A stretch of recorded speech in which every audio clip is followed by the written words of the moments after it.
Welcome to the kind of first community-oriented webinar, of a series of webinars that we do in the implementation science, consultation, collaboration, and coordination initiative. Some of you, I see some new faces, and we're really excited to have you. So just to kind of give you a sense of what to expect, we're going to have a few words here, quick opening from one of the co-directors of the initiative. We call it ISKI for short, so you'll hear that a lot, Nanette Bembo. And then after that, we'll hand it over to the two presenters we've got today, Debbie Humphreys, who is an instructor of public health practice at Yale University. And then we also have Natasha Ray, who is the core services manager for the New Haven Healthy Start Initiative at the Community Foundation for Greater New Haven. I just want to maybe remind everyone really quickly to keep yourselves muted, just to keep the background noise at a minimum during the presentation, but feel free to unmute yourselves if you have any questions at any point. Also, you can put your questions in the chat. And we will address them at the end of the webinar. The one last thing I will say, I started the presentation, we do record these and we put these on our community of practice. So just to be aware that these are, recorded presentations. I wanted to make sure that everyone knows that. So I don't think I have anything else. Nanette, do you want to chime in? Great, thank you, Brennan. Hello all and welcome. I'm Nanette Bembo, co-director of ISKI. I've been at Northwestern for 5 years, and prior to that I was at the Chicago Department of Public Health for 21 years and Deputy Commissioner of STI HIV services.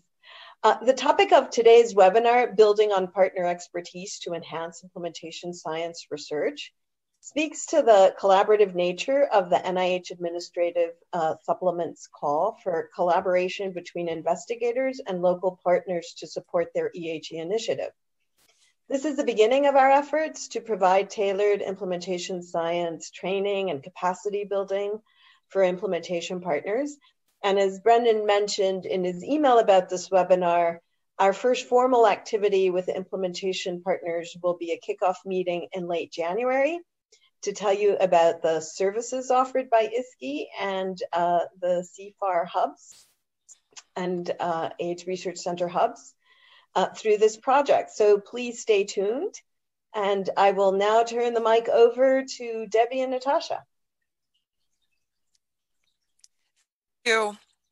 And I just want to thank you all for the opportunity to share some of this work. And Natasha and I haven't done this presentation before. We're actually weaving together two different threads of work, and I will start and then we'll weave in some of the work that Natasha has done in looking at academic and community partnerships. We don't have any relationships to disclose. Our hope today really to start by presenting some of the findings from previous work with this tool, and I'll say lots more about that. And we really want to provide ideas to assist investigators, implementation partners in collaborative efforts. The whole genesis of this work has been about strengthening partnerships and collaborations. We want to wrap up with some ideas, and it's really about how within the context of ISKI and the Ending the HIV Epidemic initiative, how can we enhance the ability of partners to do the implementation research that needs to happen to move forward the EHE initiative. So the outcome of what we're going to do is really present the document. The CREATE tool has gone through 3 stages at this point: development and piloting. We used a Delphi process to really refine the tool, process of field testing, which will include the development and then the overview of those findings. And then we're going to shift, and Natasha's going to present the findings from a study that she did on community and academic partnerships, and then we'll bring that back to how this work has reframed our understanding of the work priorities and research experiences of CBOs. and then the implication for ISKI and the EHE initiative, which includes some potential uses of components of that CREATE tool. This project, the tool actually grew out of conversations within the community core of the Center for Interdisciplinary Research on AIDS at Yale. And that core was funding partnerships and pilot projects that were building AMIC and community partnerships, and so providing support and seed money to help those partnerships move forward. In those conversations, one of the things that we talked about was the challenge of helping, of supporting and even seeing the assets and the strengths of community organizations in the context of these partners, and then particularly really grounded in an understanding of the priority challenges of CBO work and the context of academic CBO partnerships. So from the start, what we were really talking about was a need for a valid tool to identify assets and needs in CBO research capacity. By CBO, we're really covering the gamut. We have worked with health departments, with all of those community-facing organizations that are engaged in community health work. So the acronym that we use, the actual title, is a community research activity and assessment tool. It's really a framework and a tool that is looking at those assets and needs, developed and piloted, as I was saying, in partnership with SARA, and then refined from 2015 to 2017 in partnership with the Yale Center for Clinical Investigation. So the things that we'll note here is just the multidisciplinary nature of this work, that it doesn't fit neatly in any particularly research-focused area. Started in HIV, but then much more broadly, and that Delphi happened in partnership with Community Campus Partnerships for Health, and then fielded in New Haven, 2017 to 2018. So to give you an overview, this is actually where we are now, post Delphi and post field testing, in terms of the tool. Started with these 4 things in the center: organizational support for research, practical research experiences, specific experiences, and fun. And then in the next circle out, see the subdomains that are grouped in each of those, into each of the domains. Hey, Debbie. We're having a little bit, a couple people have messaged me, and for me as well, with your audio. And so we're wondering if maybe if you turn your video off, it might be helpful to help the audio come through a little bit clearer. Done. Happy to do that. Okay, and I've actually turned off every other window on my screen also to try and maximize the bandwidth availability. So just noting that this slide provides an overview of the domains, the subdomains, and then there's the number of questions that are residing in each of those domains at this point in the tool, in the life of the tool. The piloting process, 2011 to 2013, this is an article where it was actually, the work was published. We start by reviewing the literature of existing research capacity building. And so some of that was focused on clinical medicine, but looking more broadly, there was a trends, the literature on research capacity building and then CBO capacity. And we put those 2 threads together in developing this work. We developed the questions and the definitions through an iterative process where we were going back to representatives from CBOs and community researchers, using multidisciplinary team to these tools, to pull these items together. We then piloted the tool by going out to the executive director of 27 CBOs and 3 local health departments, all of these affiliated with CIRA. And over a 5% response rate, people were happy to do it, and just analyzed the discriminatory analyses of the results. As a note, only 8 of those 30 organizations had received funding from CIRA. 37% had budgets of over 5 million and 53% over 50 staff members. So we had a range of organizations in terms of smaller organizations, number of years in existence, providing direct care, CBO, seeing themselves as CBO or grassroots, and large portion, 90%, were 501c3s. Some of the pieces that they highlighted with the next few slides, which are highlighting some of the results from that development and piloting, we've divided them in by a couple of variables. This one is the yes is when we asked a question, have you worked with a researcher as an equal partner? And 19 responded yes, 1 didn't answer, and 10 responded no. And then we looked at what are different research activities that both of these groups have completed.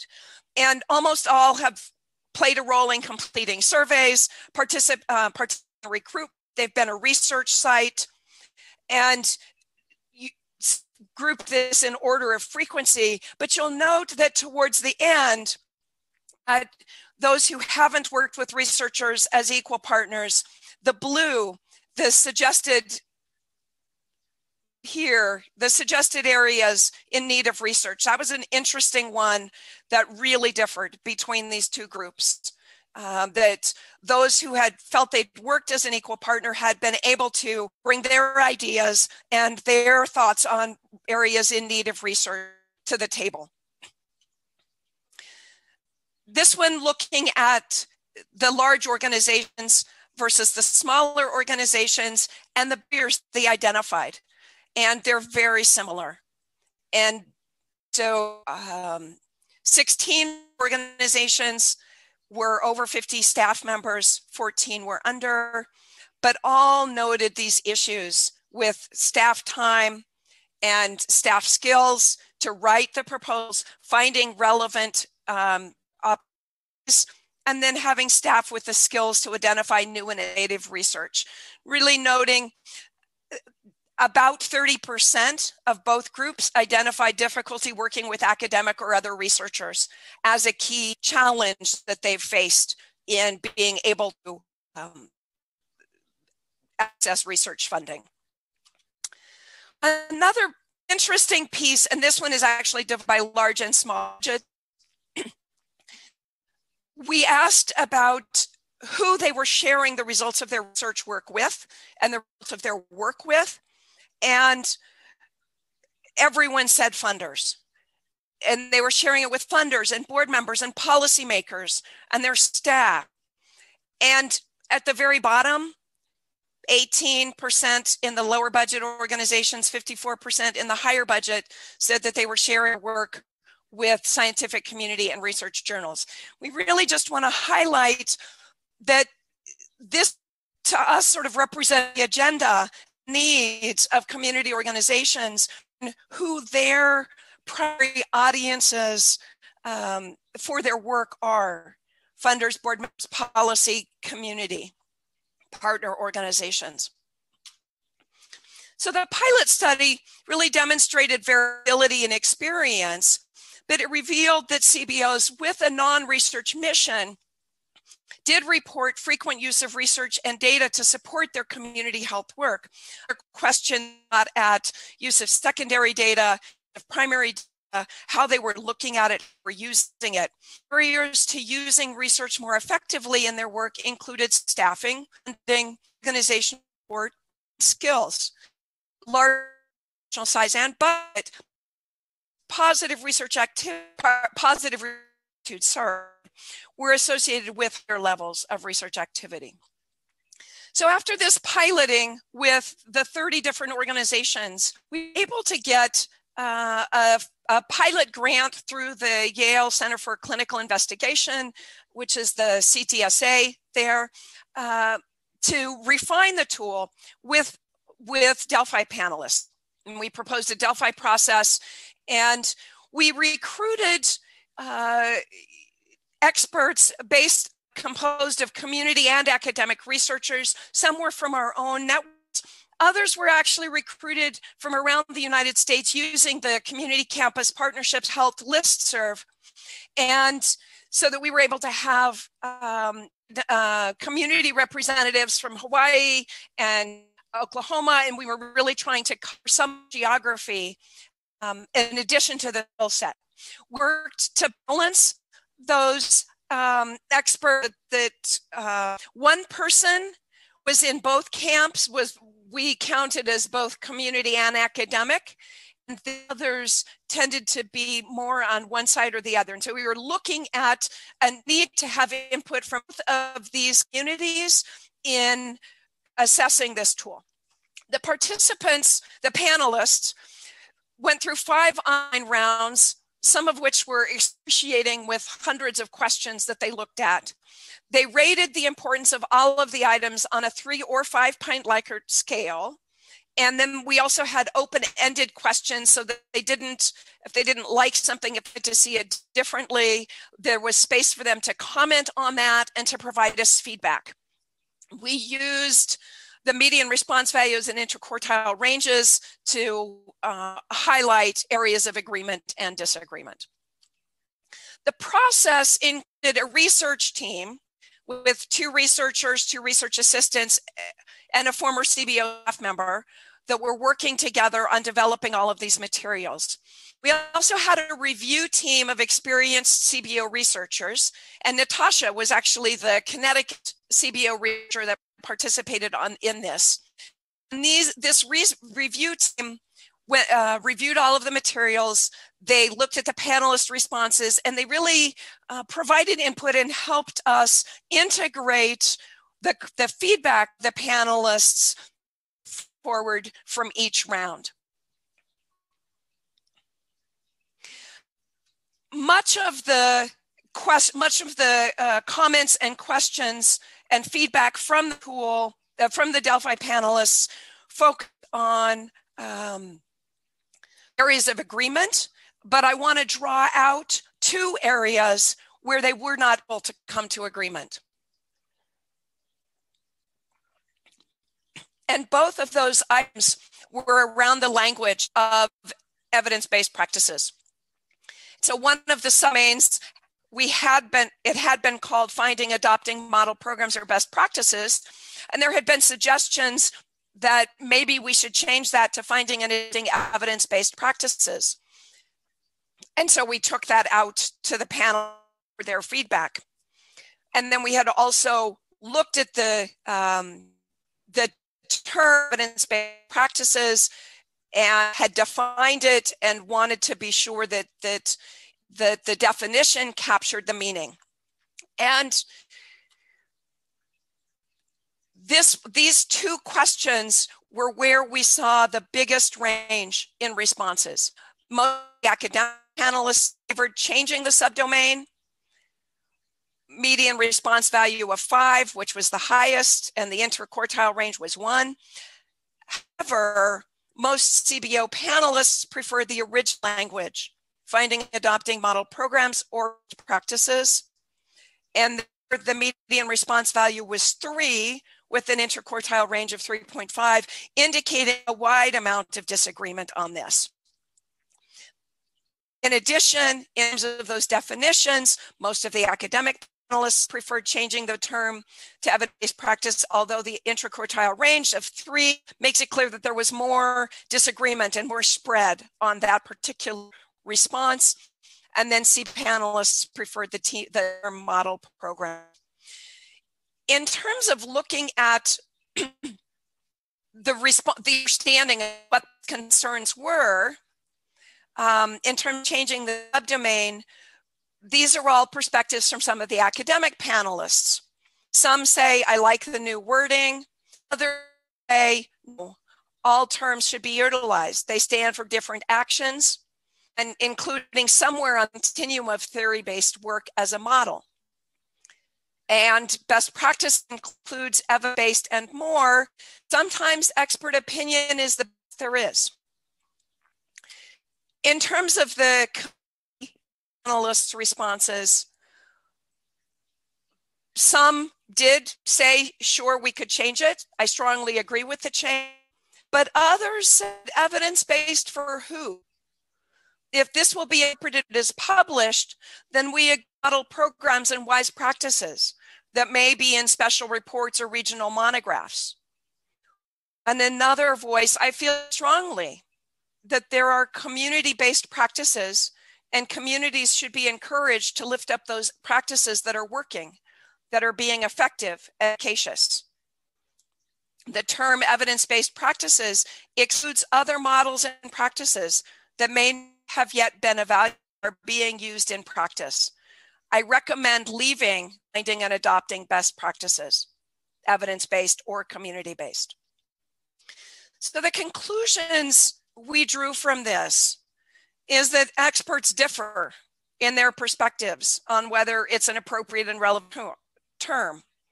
And key CBO concerns include the exclusion of community-generated evidence, as the term evidence-based is a technical, driven term. Some of the implications is that CBOs really seem to be concerned about excluding potentially effective programs that have not yet gone through the long and costly pipeline from model program to evidence-based program.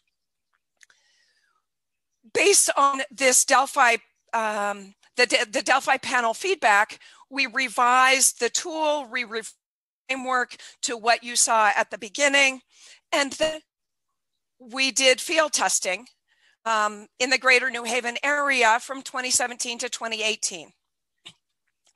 We recruited CBOs through existing relationships.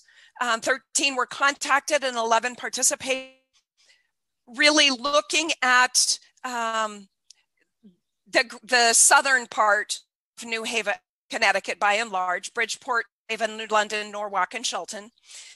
Note that organizations could select more than one type of organization category, so that you'll see that 8, 11 said that they were 501c3, but then other numbers also said 2 were health clinics, 2 were other, and then community-based grassroots.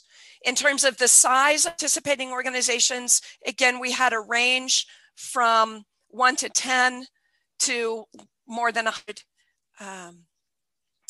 in terms of capturing who was participating in this field testing. The testing began with an in-person, semi-structured interview. So we had a research assistant that went to each of these organizations and stood with an interview, getting at their research, the role of research activities, of knowledge generation activities within the scope of their organization. And then they completed an online self-assessment of the CREATE tool that we had converted into a Qualtrics survey. Following that self-assessment, there were some additional reflective questions after the end of the completion of the tool.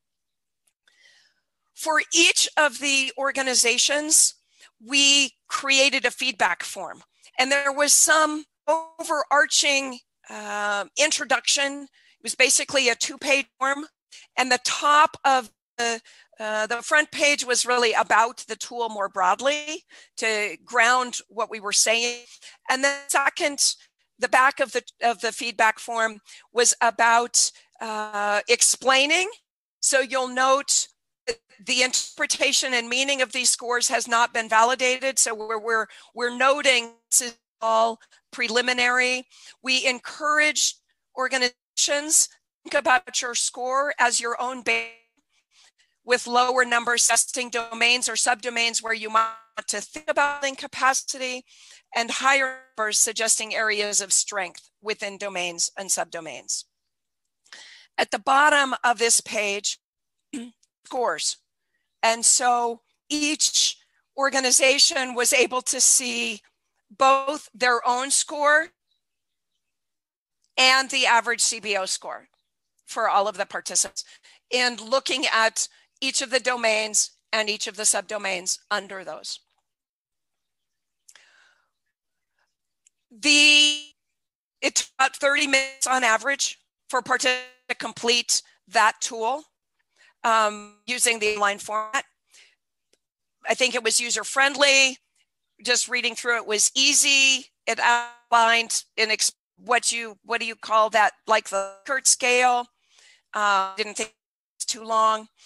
Maybe give more example within the questions. There was a number of, some of our feedback ended up focusing on specific language clarification, and participant pool as useful and not overburdensome. Just to give you a little bit of sense of some of the items, I'm just going to show you 3 different items, and you see that we've taken both how important would developing or further developing each of the following research skills be to your organization, specified a number of research skills, and asked them to rate on a Likert scale of these research skills in terms of how important it would be and helpful to your organization. Another question, how often does your organization use search findings? And again, in grant proposals for new programs or services to improve delivery, to better understand needs, to develop new programs or services, to make changes to existing programs, and then the frequencies.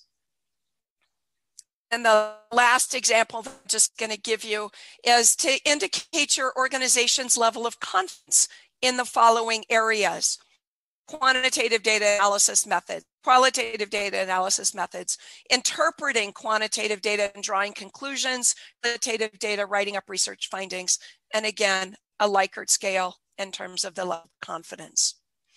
And these examples bring you down into the nuts and bolts of what's in this tool. And with that, I'm going to actually turn it over to Natasha. And she's going to tell you about the research project that she was working on that was happening in a similar time frame in the New Haven area. And then we'll come back with pieces together at the end. Thank you, Debbie. Yes, similar time frame is accurate. And I want to say that, point that out, because as Debbie's earlier slides indicated that the developing and piloting, the developing and implementing began like 2011 to 2013. And at the same time, Dr. Wong and I were conducting our study with community engaged organizations. And we neither of us knew about each other's study. It's just the siloed nature here in New Haven. But I'd like to think that we have moved the needle on that somewhat, right? So what you need to know is New Haven is about maybe between 135 to 140,000 individuals. We're surrounded by 5 universities. And, and Yale alone with the different schools. So you have public health students who are looking to engage in community. You have Department of Forestry students. You have students in the different schools, and no one's talking to each other. And there are about, let's just say for the sake of this presentation, about 60 nonprofits in New Haven alone. So at any given moment, at all given moments, someone is attempting to reach out or engage in with community organizations or residents to participate in research. So I think that's important to highlight. So our study was, and because of that, our study was to gauge a perspective from each group on the nature of community-based, community and academic research partnerships. So next slide, please, Debbie. So we had a multidisciplinary research team. So it was a qualitative study, and we used in-depth key informant interviews. We had a research advisory group that had organizational psychologists on it, a local a resident who is actually hired to be the liaison between community and academic partnerships. Also, expert in qualitative methods, and I really need to point out that that was Dr. Margie Rosenthal, and we recently lost her, and I would be completely remiss if I did not say her name while talking about community engaged research. Also, an individual with CBPR expertise as well. We also reported out to a full steering committee. This steering committee has been in place since 2005.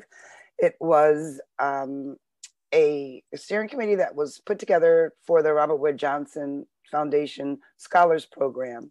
So from 2005 to 2015, this group convened around, guided, match-made scholars to community-based organizations, guided, provided feedback, was advisors on about 40 some odd projects that came out of in that 10-year span. And I'm happy to say that that group is still together. And we had a mentor research team. Next slide. So our interview process was developed with feedback from the Community Academic Advisory Board. So initially, because Karen and I wanted to be true to CBPR, we wanted to be joined at the hip for this 2-year process. You know, we're going to go the same places. We're going to be on the same emails. We're going to do this from design to dissemination.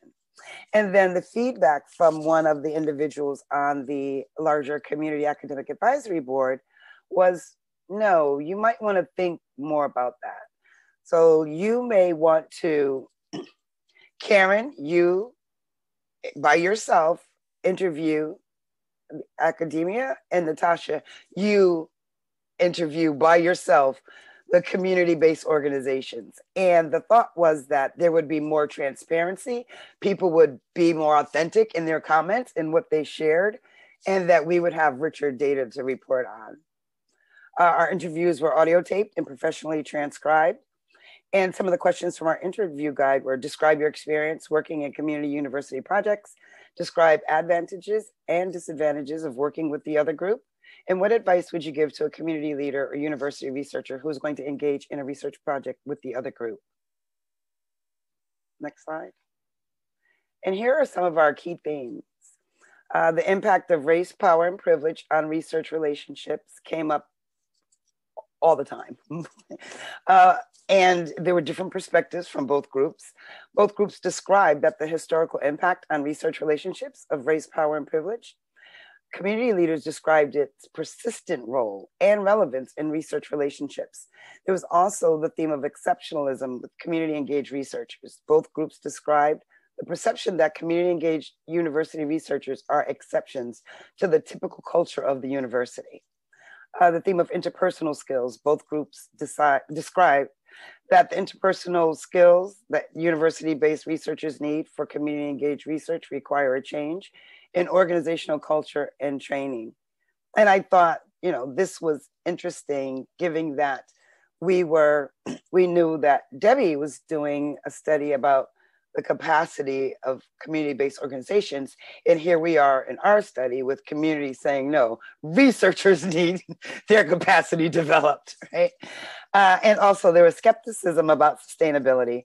Both groups described a skepticism about whether academia's commitment to community engaged research can be meaningfully sustained, because we know that's not where the dollars are, right? So next slide, please. So here are just a couple of quotes from each of the themes regarding impact of race, power, and privilege on research relationships. So a community leader says, so the history in the city, especially on populations of color in this community, everybody knows about Tuskegee, and there's a lot of distrust. So don't just say, but that's not me. You have an uninherited privilege here in this city at Yale, being a researcher at a big, major, internationally known institution. So your role is not only to do what you do cleanly, but to undo the generations of awful that have happened, right? An academic researcher thought that that it's not 1930 anymore. So get over the Tuskegee experiment. And I just want to pause right there, because wondering, had that been said, had Karen and I been in the room together, right? So just an example of the richness of the data that we got from staying in our own groups. It's the culture of victimization that all academic people coming in to make us guinea pigs. And look at what happened in the Tuskegee experiment. We don't trust any of these university researchers. Again, it's not 1930 anymore. If anything, the whole regulatory environment has gone entirely in another direction, right? Has it? Has it? So this was going on during the time that both of these studies were going on, right? So next slide, please. So for the theme for exceptionalism of community engaged researchers, community leaders said, one of the things that I admired about working with Dr. Smith, he became a fixture here. So everyone knew him. They knew Dr. Smith, but he really wasn't. He also appreciated doing the research in the community versus doing research elsewhere. And academic research said, sometimes that's really obvious. People are introducing me as, this is Natasha from the university, but it's not like she's really from the university. She's not like all those other people at the university. Next slide. And regarding the interpersonal skills, a community leader said not enough effort is being put into equipping the researcher to be engaged in the community. I think that has to do with the whole, again, with that whole power relationship and the whole notion of privilege. It's almost as if the researcher doesn't have anything else that he or she needs to learn in order to be a good researcher. Academic researchers said most university researchers, especially young people, they work very hard to learn what they know. They learn to speak certain jargon, but the art of understanding people who really are different than you is the art of empathy and putting your needs on hold. That's why I think it's so hard for young people to do this, because they need publications. They need to show that they can use scientific tools that they've been taught if they want to have an academic career. So it's their job. To slow down and have to learn how someone else thinks and talks is really hard, and it's time consuming. And I want to say also the difference there, and I think, that when we reflect back on the power, so while community-based organizations research absolutely will enhance the way that we're providing services, but also we don't need research to survive. We do not operate in a publish or perish world. That's not how, that's not what it gives us our greatest impact, but but it does provide enhancement to our programs. Next slide, please. And lastly, the skepticism about sustainability. While the researchers say this has been an important, informative relationship for me, I wonder how lasting that perspective will be once they go into the field. Do they have a better understanding for the price we pay in this country for structural racism and economic exclusion? I don't know. An academic researcher, the institution does not believe in this kind of community engaged research is very effective at generating grants. It's a self-fulfilling prophecy, because if the university doesn't value it, they don't ever recruit senior faculty who are getting very accomplished at getting grants to do community engaged research. Therefore, they just have a bunch of junior faculty like me who are trying to get up and going. Next slide. So some of our conclusions are that there's a need for intra and inter-organizational changes to improve inter-organizational relationships, being open and willing to discuss race, power, and privilege in the relationship, a need for training regarding interpersonal interactions, and the need for better understanding on how one gets to an equitable partnership. And I think being open and willing to discuss race, power, and privilege in the relationship is essential, right? Because that's what kind of leads the reach out to the community organization. For example, so NIH, there's a request for funding to do a study in the Latinx population, right? So automatically I'm going to run over to the Latinx community-based organization and say, hey, this is what I'm up to. Can we do some recruiting? But then when we talk about the relationship and what that's going to look like, so now we can't talk about race now, right? The race led the conversation, but now we don't want to talk about it, right? So, and in my experience and conversations that I've been in, it's not that there's a look for, like, so what are we looking for? What does that mean, be open to discuss race, power, and privilege? Like, we're not looking for a correction, a historical, well, maybe we are, but correction, but it's just acknowledge that it occurred. Acknowledge that you are operating from a place of, power and privilege, and, just own it and acknowledge it and think about, let's propose and talk about how we move forward. That is an absence of that. Right. And Thank I think you. that's the last slide for me. Yeah. Thank you, Natasha. Of course, of course. And so I want to come back together to look at how these two pieces have reframed our understanding of CBO knowledge generation and academic and community research partnerships. Some of the things that we've learned are really that CBOs have clear knowledge generation priorities and are actively engaged in data collection, analysis, and evaluation. They are actively disseminating their analysis and results to funders, policymakers, and community members, but least often to that scientific community. Terminology matters. Using jargon and terms that exclude the ability of non-researchers to contribute fully to discussions and decisions. And then shared language matters. This comes back to that piece around the language of evidence-based, where researchers were concerned that language might exclude potentially programs that haven't yet gone through the pipeline from model program to evidence-based program. And then relationships matter, and taking the time to strengthen interpersonal skills and build the capacity to discuss power and equity in the partnerships is essential. Bringing it back to thinking about some of the implication for ISKI and the EHE initiative, what are the strengths of the organizations? How do we think about in each of our partnerships, what are the strengths of the implementing partners? How do those strengths contribute to the partnership? How can we build those strengths? Some subdomains of the may be useful. I've had some initial conversation with Nanette about whether that might be possible to collaborate and work with some of the partnerships using this. Some of the subdomains, knowledge and use of basic research terminology. Might be helpful to have some understanding of knowledge and use of implementation science terminology. Asking questions, research questions to collect primary data. Each of these are subdomains that are in the current version of this tool. Another question is, how can research partners enhance and augment the efforts of implementation organizations? Implementing organizations are often the data collectors with firsthand knowledge of context needed adaptations, and what are the capacity builders identified by partner organizations? Would an assessment using the tool or some domains or subdomains be of use?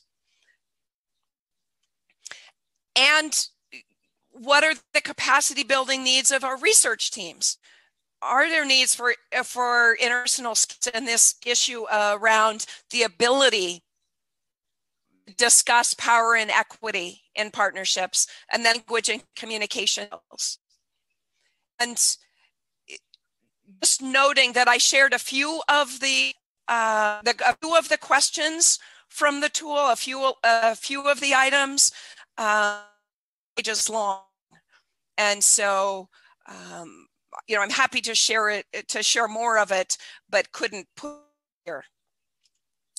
And then just a question to pose, and we don't have an answer, but what impact does the dichotomy of research partners and implementation partners have on each partnership and the partnership outcomes?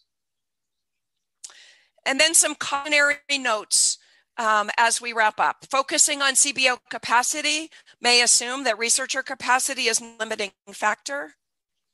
Researcher readiness to respectfully listen to, respect, value CBO expertise and contributions, be prepared to discuss equity and share power is paramount to success and also important to assess. And I have a colleague at UC, Chris Shea, that has actually done a tool to look at researcher readiness to engage in community work. And then the sustainability of partnerships depends on genuine engagement and equitable relationships. Funding acknowledgements, the CIRA, and then the Yale Center for Clinical Investigation, all of the teams that helped with each of both these research studies, and then a thank you and open for comments and questions.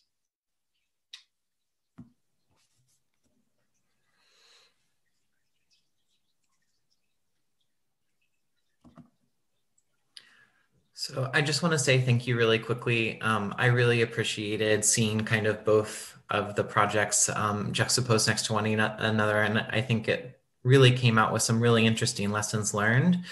I'm just going to open up the floor. Anybody, feel free to, unmute yourself or put a question in the chat if you prefer that. I'll read it out, any questions that come in the chat. Or any points that you want to bring up. Also, just feel free to unmute yourself and ask your question or make your comment. Hi, hope you can see me, hear me. I'm Drew Cameron at CMIPS. I have a question. I have a bunch of questions I was writing down constantly as you were both talking, so thank you for your presentation. Both of your presentations were wonderful. I mostly work in low and middle income country research, and so lots of parallel issues of race and privilege and engagement with community-based organizations. One question that that came up a lot for me was exactly like what we mean when we say research. And so I'm wondering if the topic of community action research came up as one of the mechanisms through which folks might be thinking about what we mean when we say research. I mean, I know we're talking about implementation science writ large, but different ways of engaging with the community through examples in community action research seem like tools that we've been talking a lot about in international development. And so I'm curious if any of those types of mechanisms have been thought about or discussed in your research. And Drew, absolutely. And so the domain practical research experience, and I could pop back to go back to that original domain to just show you. There we go.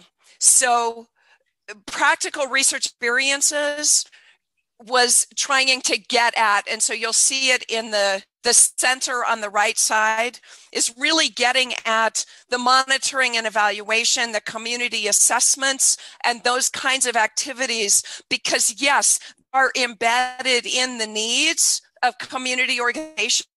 And so that was actually distinguished between the practical research and the research specific.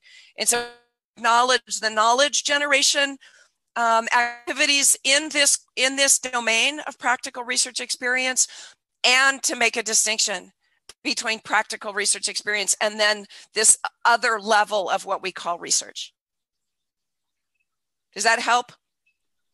And for me, and that your question just illustrated the example of shared language, because the community action research that you spoke of is exactly community-based participatory research, right? So, and another example of that is if I'm giving you directions, and I say, when you get off 95, make a left and you'll see a roundabout, but you call it a rotary, right? You'll be lost, right? So yes, absolutely that. And the Robert Wood Johnson Clinical Scholars Program was all about community action research. It's about doing research with, not research on the community, and honoring the expertise of the community, right? So you have your researchers who are the experts in the science, and you have your community-based organizations, community residents, who are the experts in what they do, right? So there's not an expectation for you to be an expert on both, because you can't be an expert on 123 Main Street unless you live at 124, right? So, yeah. Maybe I'll just follow on you, Natasha, just for a sec. I would say, from my perspective, Natasha and the team's work at the Yale National Clinical Scholars Program really has unpacked these tensions in a way that really is novel. I think the premise of exceptionalism was really a massive contribution when y'all published that first paper in preventive medicine, and that was 4 or 5 years ago. I also think, I wonder if there's a resource, we could share the resource. I'm not quite sure how dissemination happens within this forum, but Natasha, the 10-year report out of the Clinical Scholars Program that Georgina and the group wrote. So let's make sure we get that somehow available, because it does give a number of illustrations very concretely of these particular collaborations within that context. So sure, I'll get them over to you. Yeah, I'll get them over to you. Awesome. Thanks. I'll be quiet now. Thanks again, Natasha and Debbie. This is Nanette. I had a question for both of you. Shared language, I think both of you mentioned, and I wholeheartedly agree that that's really crucial. I was wondering if you all from your work have any tips on how to create that shared language. I as I mentioned, I worked at the health department, and when I was there and working with researchers, I felt it was really important for them to understand sort of our world and our work, and that once they got it, they could then kind of bridge the language and help translate. But I would just, would like to hear kind of your tricks of the trade, or what you think can facilitate creating a shared language. And I would say that in the tool, we worked very carefully to define. And so before we asked a question, we specified what we meant by the words we were using, because we were very concerned about those questions of interpretation. Mm-hmm. And so we defined the word we were using in the tool to try to address that. And so I would just say we need to be more adept at following a term with a definition. And I think for the purpose of the study, I think it's the shared language is individualized depending on the team of that study. Because I think about it, in terms of like a sports analogy, right? So we're both on the same team, but there's offense and there's defense, right? But we're both playing for the win. Mm-hmm. So what does that playbook look like so that offense and defense understands it, right? And that's just a discussion prior to getting into the design of the research. Mm-hmm. Mm-hmm. That makes sense. Yeah. Thank you.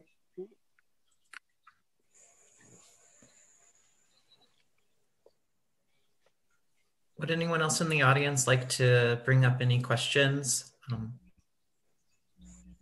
Yeah, hi, this is Donna from Yale, the Ready Hub in ISKI. Just in terms of our work in the Ready Hub supporting some of the projects and their community-based organizations, it's coming up among several that the community-based organization or organizations that are the partners of the academic partner for the project have been diverted from focusing on ending the AIDS epidemic to dealing with COVID. Mm-hmm. And so their priority is COVID for obvious and understandable reasons. And yet we kind of are like tasked with and funded to be moving these projects forward in terms of ending the AIDS epidemic and, the aims of those projects. So I'm just wondering, I can see Nanette is shaking her head. So we're not the only ones encountering this. And then, so I'm just wondering, what should we do? And I don't have an answer for Donna, but I would note that the very question highlights the differing priorities that often face community organizations and researchers. The community organizations are often on the front line of making sure needs are met right now. And so it's this timeline and crisis response is another area that needs to be managed, knowing the needs of both partners. Mm-hmm, mm-hmm.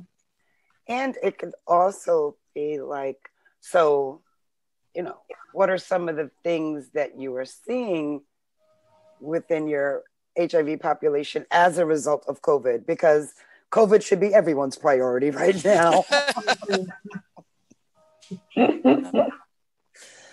So, I don't know if I don't know exactly what it is that you're working on, but I think you could still get some of the HIV information, data, things that you're looking for if you connect it to COVID. Mm-hmm. So that way both priorities are reflected in that work. Mm-hmm. Mm-hmm. Yeah, it's hard to be so nimble. Often, like these projects already have these pretty much hard-coded specific aims that they're supposed to accomplish in a year or 2 years. And, maybe this is where maybe the ISKI Hub needs to, all of us talk together about what sort of flexibility is there in terms of maybe modifying these aims, in that maybe the big push should be to getting everybody vaccinated as opposed to some of the other things. But, it's like everything's important. So like, some of the projects are like trying to find people in New York City who seem to have dropped out of care, and maybe pick them up in an emergency room and then try to link them back to their health system and so forth. And so, that's obviously really important too. And they're not going to maybe get vaccinated either unless that happens. But it's hard because just getting the initial thing done is challenging. And then adding in COVID, vaccination, testing for COVID, supporting people who they and their families might be struggling with COVID, job loss, all the other things that have happened. It's sort of, it's kind of something our whole consortium, I think, is facing right now. That's right. And if there is a fight to have, this is one worth fighting, because it's not like, that once the vaccines roll out, the impact of COVID is going to be gone. This pandemic is going to have long-term implications on education gap, on economic security, on homelessness, on all of that. Mm. So, it's not like you're asking for like, okay, so can we revise this for year 1 or for year 2? No, there's long-term impact. Mm. And I don't think a lot of those conversations are happening. And we should start having those conversations. So fight, Donna. Well, maybe it can go on the agenda, Brian and others, for an upcoming ISKI consortium meeting or hub meeting. Absolutely.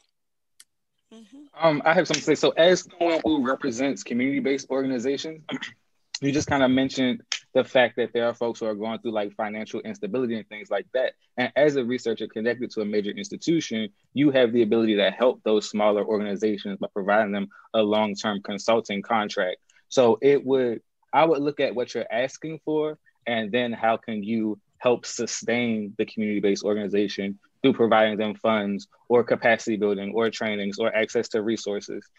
Because I don't think that folks have, I don't think the people who started in community-based work working on HIV have completely left that to the wayside.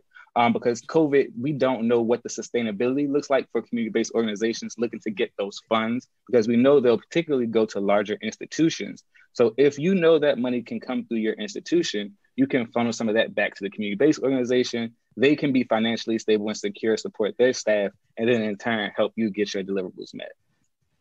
Bravo, Cody. Yeah. I guess I want to kind of bring up a point, I think it's very much related to that and related to what you were saying, Natasha, about like recognizing, acknowledging, and discussing race, power, and privilege. And I guess I wonder, as I think about research, community partnerships, of like, where does that happen? I would like to like open that up to anyone in the audience or to our presenters, because I fear that it probably ends up mostly on the shoulders of the community-based organization to educate up or to discuss this up. And so I'm just wondering if anyone has some ideas about what we can do to better prepare researchers for these relationships and equitable partnership. So I think, again, I want to go back to, the requests for funding or proposals or things like that, because I know that, researchers are looking for those, whether it be, a career, a K or R, whatever, whatever grant that you're looking for, you're always on the lookout. And when you see one that is within your interest and it is working with a specific population, do some history on that population. Like educate yourself before engaging. Like, okay, so, Natasha's, overseeing this program around maternal and child health and infant mortality and maternal mortality. And I'm interested in that. So let me, get my own history lesson and see why, and stop blaming Black women for low breastfeeding rates and talk about the structural racism and the history of slavery associated with breastfeeding, right? And stop blaming the individual.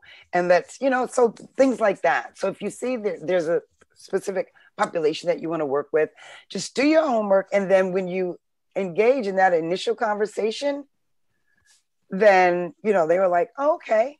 So Brennan knows. Brennan took the time to eat. However he knows, Brennan knows. And that's what's up. I appreciate that you've taken the time, and you've got some information and you come to me in acknowledging that this is here. Natasha, I want to talk about the breastfeeding rates with Healthy Start, but I want you to know that I am aware of the barriers, the structural racism, the ability for, if I'm a Black mom and I'm working at the Dollar Tree, you know what I mean? I mean, versus, a Black woman working in an office setting where I could have a place to pump and things like that. So just knowing those things, educating yourself, I think would be my recommendation for that. Thank you. And then I will also chime in and think about equity. I do a lot of work in Baltimore with Johns Hopkins University. And as a community-based organization, I'm often locked out of certain trainings or certifications. But as a consultant with Johns Hopkins University, I'm able to be HIPAA certified, have all these certifications. They handle a lot of the training costs and fees associated with it. So that type of equity can be beneficial, and also providing the community-based organization with ownership over the project once the project is over. I work with Dr. Kathy Mosby at Johns Hopkins University, and at the end of my consultantship with her, we walked away with a 6-session behavioral health intervention that now we can use to adapt. Our name is 50/50 on that product.